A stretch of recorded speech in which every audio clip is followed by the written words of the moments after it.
We've got two options for students. The first option would be the Associates of Applied Science degree, which we see a lot of students that are going to be what we would consider like more of a traditional student coming right out of high school, straight into college. A lot of those students are going to be wanting to get an associate's degree where they can then transfer to, a four-year school, OSU, Tech, wherever they want to end up going.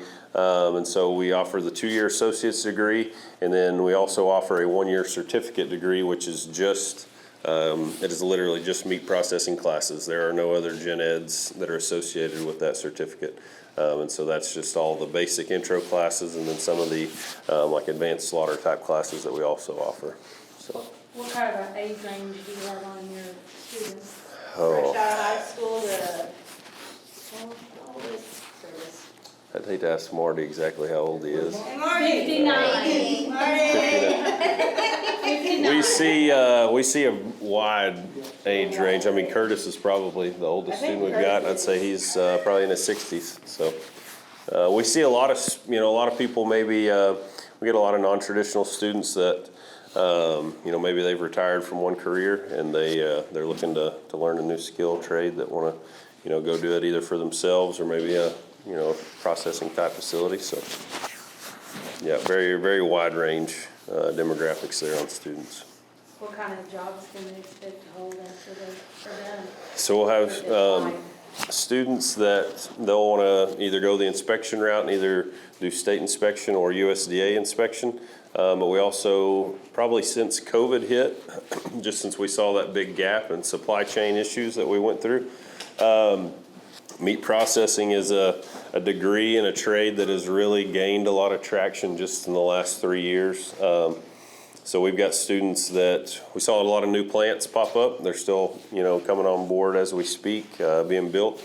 And so we've had a lot of students that have went to work just for processing facilities, just because they've expanded. The pay, wages have kind of caught up, somewhat with that. And so they'll leave here and go straight to work. We've got some students that'll go to work for companies like JBS or Tyson, whoever, and go to work for packing plants as well, and then eventually probably go into like a USDA type job.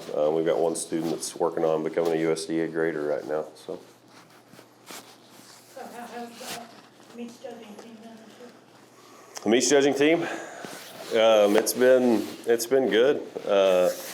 It has been good ever since. So we brought the meat judging team back when I started, which would have been in the fall of 20, which we were kind of still navigating through COVID pretty heavy at that point, but it's been pretty successful since we brought it back.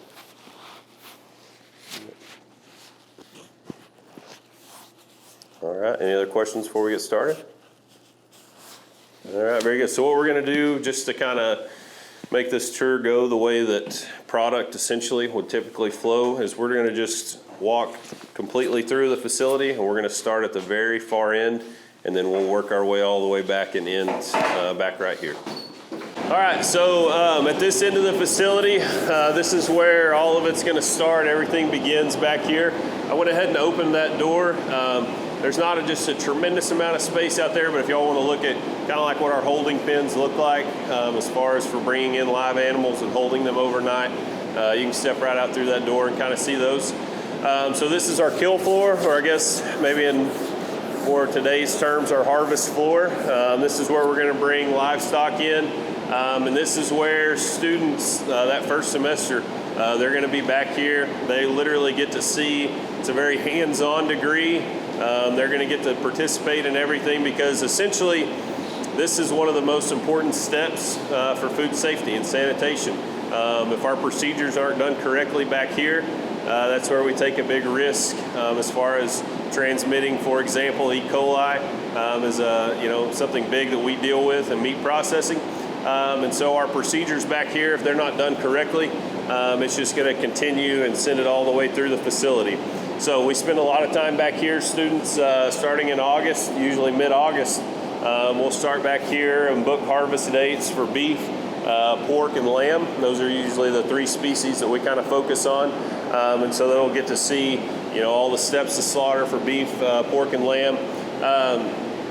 as far as kind of remodeling what we've done and updated just to make everything work better, we did add refrigeration to the kill floor back here. One of the reasons was just because in the past we had 2 screen doors, and so we were always dealing with just flies and different issues. So by doing that, we've taken that kind of out of the equation.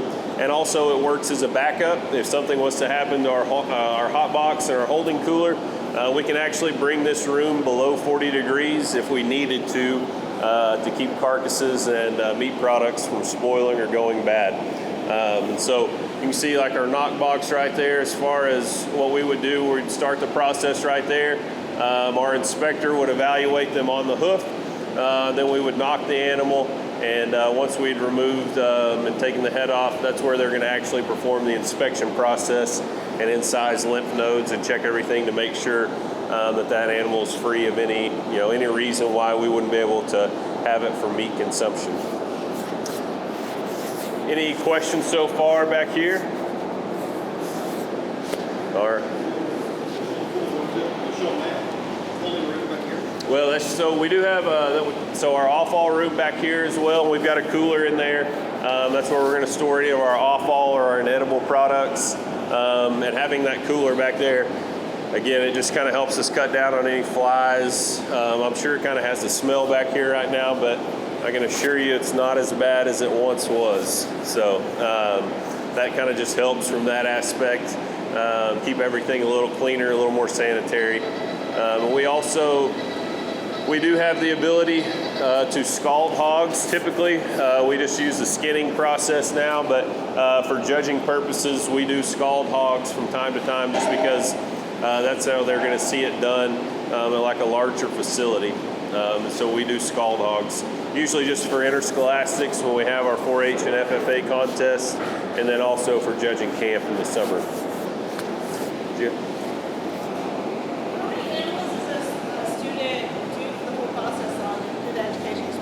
What? Like how many animals would a student see in an educational experience? Yeah, I would say we probably, for like the full, so if they're here 2 years, could be upwards, should be over 100 pretty easy. I mean, like, so for example, 2 weeks ago, maybe 3 weeks now, time's kind of getting away from me. Just in 1 week we did 2 beef and 6 hogs. So they're going to get, and that's really kind of, we can teach them a lot in the classroom, but to really get comfortable and be familiar with going through all the steps and the processes, it's just one of those things they've got to be back here and they've got to be doing it just to get more comfortable with it. So. Do you think you'll have more animals that you're going to stay inspected? I think so. So especially since Mr. Sorrell's been here a full year now, or it will be in June. So adding another full-time employee up here has helped immensely. So I would say that number probably won't do anything but go up. So you said you're going to do land for stay inspected. That was one of the questions we had. We couldn't find a process for land. Yeah, so we do lamb. We've actually got one coming up here before long. We'll do. We don't do a lot of lamb, but we do. I don't know how many we do. We've probably done 6 so far this semester. So how many beef do you keep in here at a time for the whole process hanging? So typically we do 2 at a time on a kill day, just because that gives all the students enough time, and we're not in a time crunch where we're rushing to try to get them into the cooler.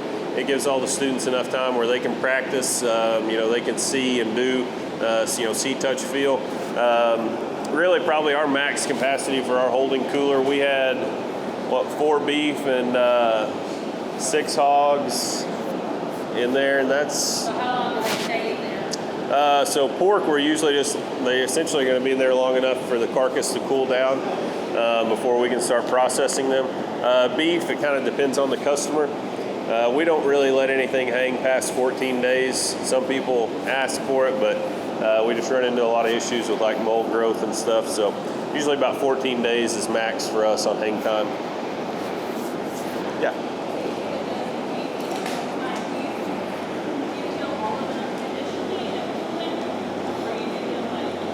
We would do them, we do usually like if we've got multiple beef to do, we'll knock one, get it up, bled out, lay it on a skinning cradle.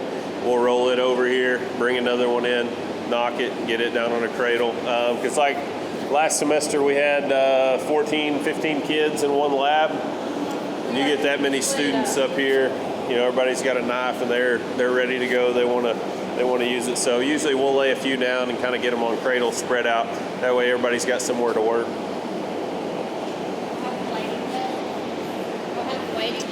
Unfortunately, we do. Yeah, we do get a lot of calls for custom processing. We do our best to work as many in as we can. You know, which is usually just one more. Can you just do one more? So, but we stay pretty booked. But we do it a little different. We don't book out, you know, years in advance. No. So what we do is right before the opening of each semester is when we kind of start taking bookings. Write them down on the calendar. That way it kind of gives everybody a fair shake to call and try to get on the list. So, all right, good questions. Any other questions? All right. Oh. So do all your students have like variety? Because I know in Oklahoma there's primarily cow calf operations, but you like, you know, if you want to put, like, will they get for sure get like sheep and goat and other things? Yeah, they'll all get to participate in all of them. Yep, they do all the species up here, and then we've got like a live animal carcass class where we'll come up here and bring students. They'll evaluate them live on the hoof, and we'll do beef, pork, and lamb, and then they'll come back in the next class period, and we'll bring them out on the rail and look at them on the rail and see, you know, what are their true muscling differences, fat differences. How do we grade them? How do we get a quality grade, yield grade? We haven't done mini goats, but yeah, we did. I know we did one this semester. Yeah, we had one. Goats are still kind of one of those, you know, they're kind of, I guess, I wouldn't say viewed, but treated more probably like deer processing. Usually, if people are eating goat, they're probably also pretty comfortable with doing it themselves type deal. They're probably not going to pay or spend a lot to have it processed. If they wanted to be able to sell it, yeah, you bet we could do that. We probably won't stop in the cooler, but before we walk through there and kind of end up in the next room, this first cooler is what we'd call our hot box, and so that's where we're going to take carcasses that are literally hot coming off the kill floor. We're going to store them in the hot box overnight to bring them down to temperature, and then we'll roll them into the holding cooler that next day. And then in our holding cooler right now, we've actually, I think there's maybe some salami and bologna and some other stuff in there. Got a variety of science projects in there, so we'll just kind of walk through there. Clean the floors. Blood, sweat, and tears. Blood, sweat, and tears, he says. No, so we've got, there's one push broom right there, kind of scrubber. There's some water power in that thing. These are, there's a lot of water pressure on that line. How high does your temperature go on the hot side? It's set at 140, or maybe 150, I'd have to look at it. If you go in the girls' restroom on past it, there's a gigantic hot water heater in there. And so we hot water, soap, and scrub every day. I was going to ask you, do you use any, I saw lactic acid in there. That's what we use for Are you required by the state to use the lactic acid on the carcasses? You don't necessarily have to use lactic acid, but you have to use a keeper of some sort. That's our beef carcass intervention method. We use lactic acid just because it's the easiest to get. It's easy to mix. It works good. Use that on sheep too, on lamb? Just on beef. Yep, just on beef. What is the purpose of that? So it's the antimicrobial. It's going to try to if there is any residue. Any bacteria, anything that is on the carcass, that lactic acid is going to basically help to kill or get rid of any of that is on there. So you use that when the carcass is still hot? Still hot, yep. And you basically use the sprayer to spray the whole carcass? Yep, and like in the guidelines, it's going to say something along the lines of you've got to spray it until it is dripping off the bottom of the carcass. And then our inspector, before we do that, he would go through, there's a 0 tolerance on hair or fecal material, milk, ingesta, anything. So he's going to evaluate the entire carcass. If there's one hair on there, he's gonna point it out. So there's a 0 tolerance there, and then once it passes that inspection, then we would put the keeper on it and then roll it into the cooler. Yep. So this room right here, really what we use this for the most is it's our breaking room. So we're gonna take full sides of beef, pork, lamb, whatever the case is. We're gonna bring them out into here. We're gonna break them down into wholesale cuts. And you kind of see the brake system and the drop in the rail. Once we take the chuck, brisket, and rib off, we're able to drop the loin and the round down, basically where we can reach it and get to it. And then what else we do in here is like on days that we're going to be curing, we're slicing, doing things like that. We'll use this room and our injector to inject hams and bellies if we're going to be making any cured meats. And then I think there's a slicer still over there on the table. We sliced bacon this morning, so we just kind of use it for a little further processing. And that's kind of really the bulk of what we use this room for. And then really all that's through that blue door is we've got some storage rooms back there. And then also our inspector's office, is right on the other side of that wall. All right. So this is our fab room, our cutting room. This is where we're going to bring like those wholesale cuts that we talked about. We'll bring a whole chuck into this room, and then we'll use usually the saw, something along those lines, to break it down into retail cuts. So that'd be like cuts of meat that you would be probably more accustomed to seeing at a grocery store. You know, if you wanted to buy a ribeye instead of the whole rib. We're going to take those wholesale cuts or those primal cuts, and we'll break them down in here. That's also where we're going to get like our beef trim, our pork trim for making ground beef, different types of sausages. And so all that processing is going to take place in here. We usually have 3 cutting tables, so they'll be the ones with this white, kind of looks like a big cutting board on top.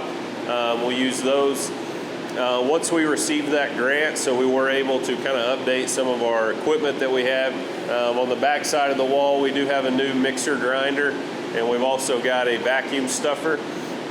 And so that vacuum stuffer is something that we would use. It's got a linking attachment. I don't know if it's on the table or not, but it's got an attachment where it'll stuff and it portions out everything in terms of weights. So we can portion out Italian sausage links that weigh exactly 1/4 pound, and it'll twist that casing 3.5 turns, and it just continually shoots them out. And so that's kind of, that side of the room is going to be where we're going to do like packaging for ground beef and sausages. We also have a vacuum sealer. We don't wrap anything anymore. We vacuum seal everything, and the neat thing about this one is it is large, but we can do everything from vacuum seal an entire bone-in smoked and cured ham to just the smallest cuts also. So it can kind of do a little bit of everything. And vacuum sealing, it does, we do see, improving the meat lasting longer as far as freeze time. It's got a better shelf life once it is froze. So we do vacuum seal everything. Let's see, what else? We've got our curing cooler built off of this room, and so that's where once we actually cure those hams and bellies, we're going to store them in there for 3 days before we actually smoke them. And then once they're cooked, then it's a fully cooked product and it's ready to be packaged. So we have to make sure that we do everything kind of in a timely manner. We're not going to have a bunch of raw product out here on the table and then switch to a cured ham that we're slicing that's already been cooked. So we do kind of, we do certain things in the morning, certain things in the afternoon. We always do beef before we do pork, just to kind of make sure we're following all those guidelines and regulations that we're supposed to. So, any questions in here?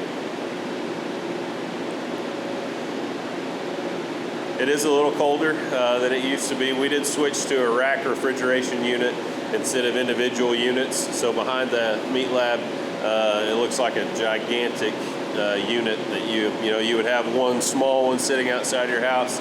It's just a very large one, and it runs all of our cooling except this freezer. It's on a separate separate unit. That way, if something was to go down, it's got 2 units. That way, if one goes down, there's still one running. So, yep.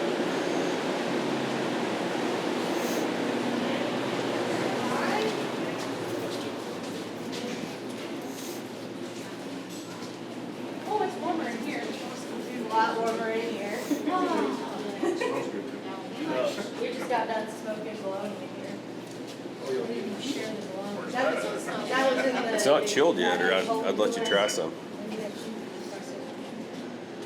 So smoke room, we do have 2 separate smokers. We got an Alcard and an EnviroPack. This one, it is larger and it probably looks cooler, but to be honest, we probably use that one more, just because it's probably the more simple one to operate, and it's kind of just the old reliable one, I guess.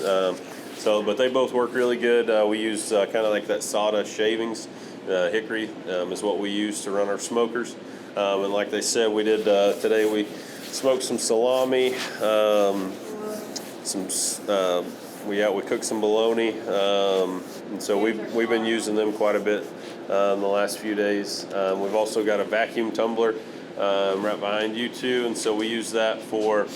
Let's say we've got a big batch of jerky that we need to marinate.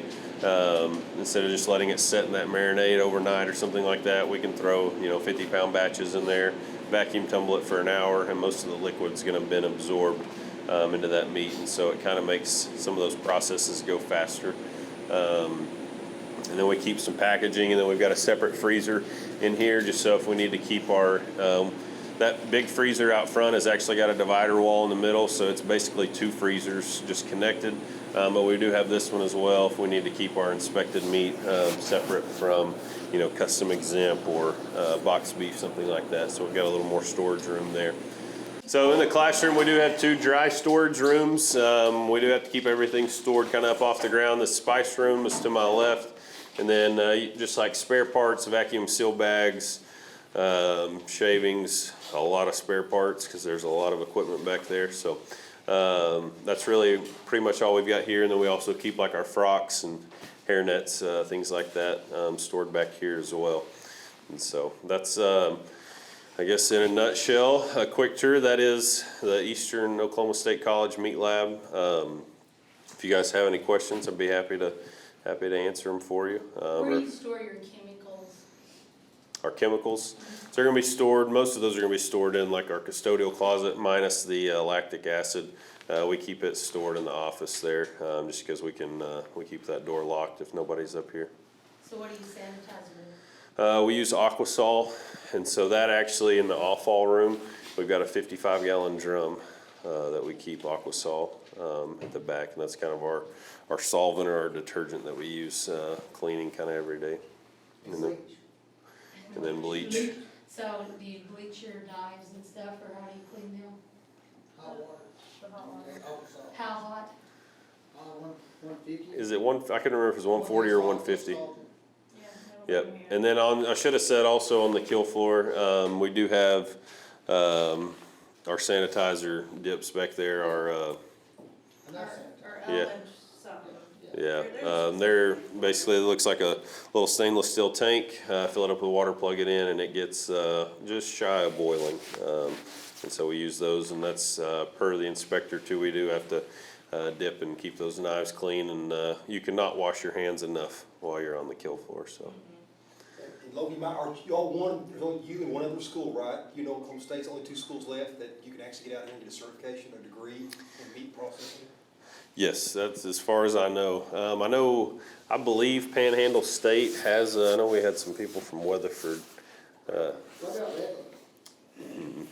No, they don't. I know Panhandle State has a meat lab, as far as like their degree plans, and I'm not for sure, on that. But yeah, and there's definitely not many, junior colleges that have a fully functioning meat processing facility. As far as I know, I think there's one in, in New York? I think there's another junior college. There's not many, 2 or 3, probably nationwide junior colleges that have a fully, full scale, fully functioning processing facility, so. Do you do a lot of recruitment? I do. Yeah, I spend a lot of time on the road. You've gone most of the weeks. Yeah, yeah. If we're not on a judging trip, yeah, I try to recruit on Thursdays, Fridays. So we don't have school on Fridays. We're a 4-day week campus, so Fridays are usually designated for recruiting. Yeah, travel mostly to like high schools.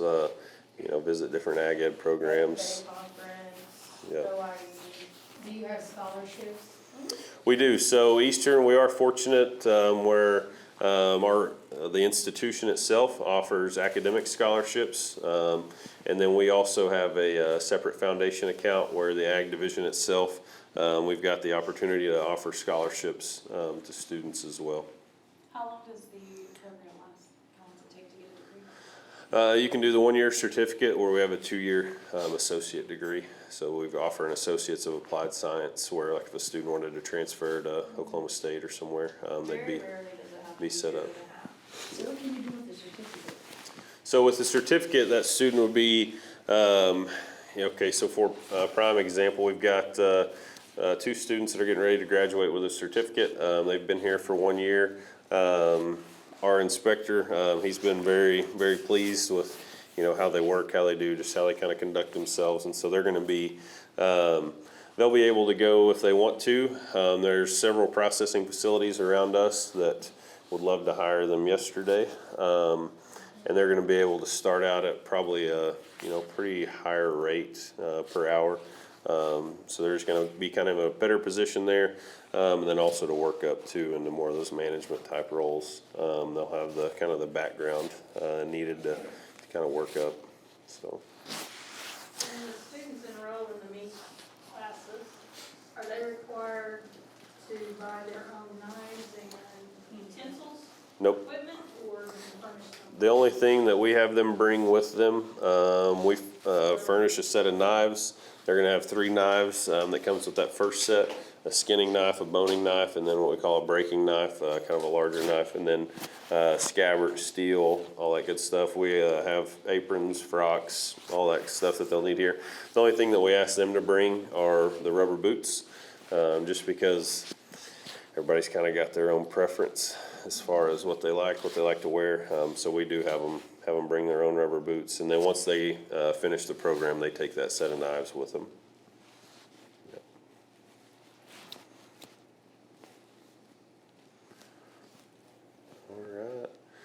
Any other questions? If you didn't get a chance to try the summer sausage, I sliced some just a few minutes ago and laid out there. It's something we made last week, made up here, so feel free to grab you a sample of that if you'd like. And if y'all got any questions, or if you want to hang around and visit some more, or go back and look at maybe one thing a little closer, you're more than welcome to. Thank you so much. Absolutely. Thank you guys.